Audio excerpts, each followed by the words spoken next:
the bulk of this, the bulk of what I'm describing, is a mental issue. It's not, that's why I'm not playing a drum solo, right? It's not, there's not a secret like, hey, if you hold your pinky this way, it's gonna rule, right? That doesn't exist.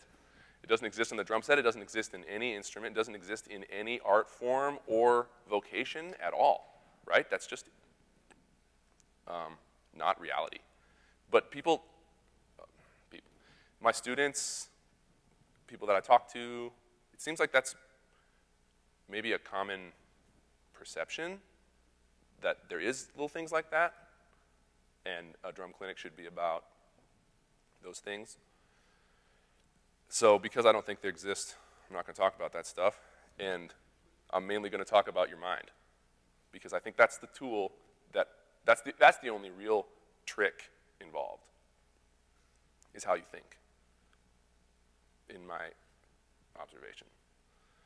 So I guess an analogy I think about a lot would be an army, right? Like a military presence is effective if they're outfitted with good equipment and, you know, well-trained soldiers and all that kind of stuff, but they're really powerless without a general, without a command center that strategically says, here's what we're doing, here's what we're not doing, and here's why this is going to work, right? So there is a lot of this instrument there's a lot of being a musician and being an artist that's a physical element. It's a training issue, an equipping yourself issue, but it doesn't matter how trained or equipped you are if at the end of the day you don't have a command center that actually knows what's up and actually knows how to tell the army what to do, right?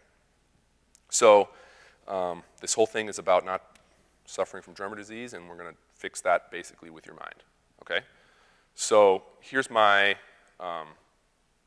thesis. Your mind runs the show if you let it. That's the thesis, all right? There's 3 sources, I think, that will tell your arms and legs what to do when you're playing music. The first one would be your mind, which is how you operate everything else in your body, not just music, or every day, right? You're walking around, your mind says, put on the brakes because the people in front of you are slowing down, you know? You're walking downstairs and your mind kind of gauges how many stairs there are so you don't try to take another step down a stair when there's no more stairs, right? Like that's happened to everybody. We know what that's like, right? So your mind does that kind of stuff. There's 2 other influences, though, that tell you what to do. When you're a musician, one of them is your muscle memory, right? Which I suppose this applies to everything else, too. Kind of habit, right? Habit gives you instructions. Habit does things for you that you didn't tell yourself to do consciously. Stick shift, right? Like, I'm not thinking about that. Reciting my telephone number to someone, I'm just like 651-235-0237, and I'm not actually monitoring any of those numbers mentally. That's just a habit. There's so many things that I do out of habit. It's not a problem. That's not a bad thing. Helps your brain. I don't think your brain can actually multitask. I don't think that's a reality. I think what happens is your brain's really good at autopiloting, right? Like, you guys over here, you're good? You keep doing what you're doing, I'm going to go over here, right? And think about this, okay? And this still happens because the habit is a powerful source of instruction, right? The third thing that's going to send a command, and this might be confusing, it's your ear, all right? This isn't your habit because it happens somewhat consciously, but your ear suggests to you, this one's really specific to a musician. Your ear suggests to you what should happen next.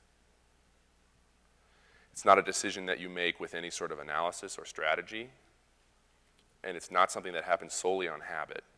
It's a knee-jerk that the ear is responsible for, right? Because the ear is hearing what's going on in the band, in the music. and the ear says, oh, you should do this to back that up, right? Or, oh, you should play louder now because things are getting cool. Things are getting energetic. Go, play louder, right? And that's a pretty powerful, I've observed in myself. Quick parenthesis, disclaimer, everything I'm saying is just observations I've made about myself. So take it or leave it, right? I've observed in myself that my ear is a really powerful suggester, right? I have to work pretty hard to not do what my ear just told me to do, right? And in order to even consider that I would not do what my ear just told me to do, I have to not necessarily trust it, right? And years and years went by as a musician where I fully trusted my ear's suggestions. My ear. No one else's ears. I didn't trust them. I trusted my ear. My ear said, you should play this fill right now. I'm like, great idea. Right? Never once questioning to the ear, where'd that motivation come from? Why? Why should I play that fill right now? Okay, a lot of people interpret that as a artistic liberty, which I'll grant you that, right? Artistic identity. Hopefully, I don't sound like any other drummers. I hope I don't. I hope that I just sound like Steve Goold. And part of that is because my ear suggests to me different things than any other drummer's ear suggests to them. So artistic personalities emerge, right? You start recognizing certain players by things that they do because you start recognizing the patterns of the way their ears suggest to them how to play, right? So there's an element of that. I like the fact that my ear suggests to me only what my ear suggests, you know? Helps to define who Steve Goold is as a drummer. But I don't buy that the ear is always trustworthy. I don't buy that at all. All right, so here's the thesis again. Your mind should be in charge.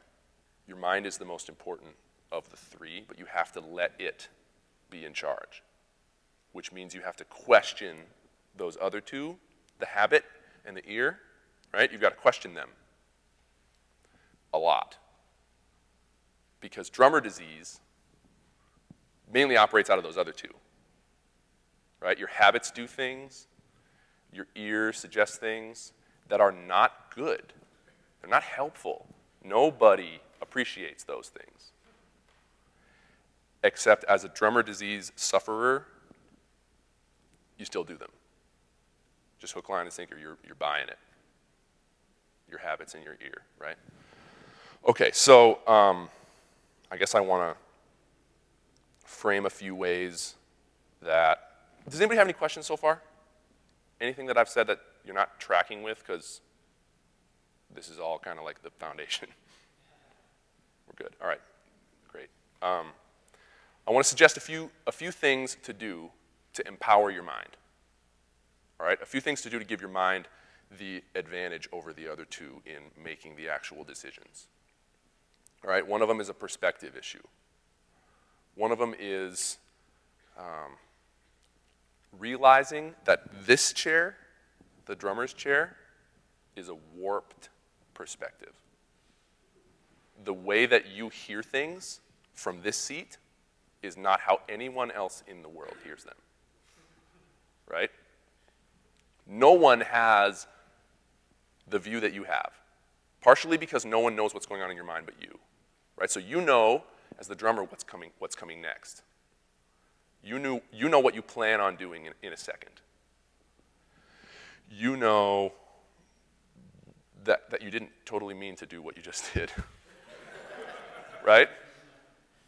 And you know that what you just did was hard for you last week and is no longer hard, right? Think about the cool points you give yourself when you play something that was hard for you before but is not hard anymore, right? That's like a way to go, me. I remember when that was, I read this Miles Davis quote or whatever, where he was talking about, pay my musicians to practice on stage, which is what he was talking about, right? Doing the kind of stuff that you would do in the practice room when you're performing, right? Okay, so anyway, there's a few reasons why what you play isn't interpreted by anyone else the way you interpret it, right? Another thing is just sound-wise. The instrument sounds different right here than it does after it gets 8 or 10 feet or 100 yards to develop the sound waves, right? So mixing and mixing yourself, dynamics, all that stuff changes, all right? So there's just a couple examples of what's different between your perspective and everyone else's perspective. And my suggestion to empower your brain, first of all, is to think about, I want to think about how it sounds to you guys when I'm playing.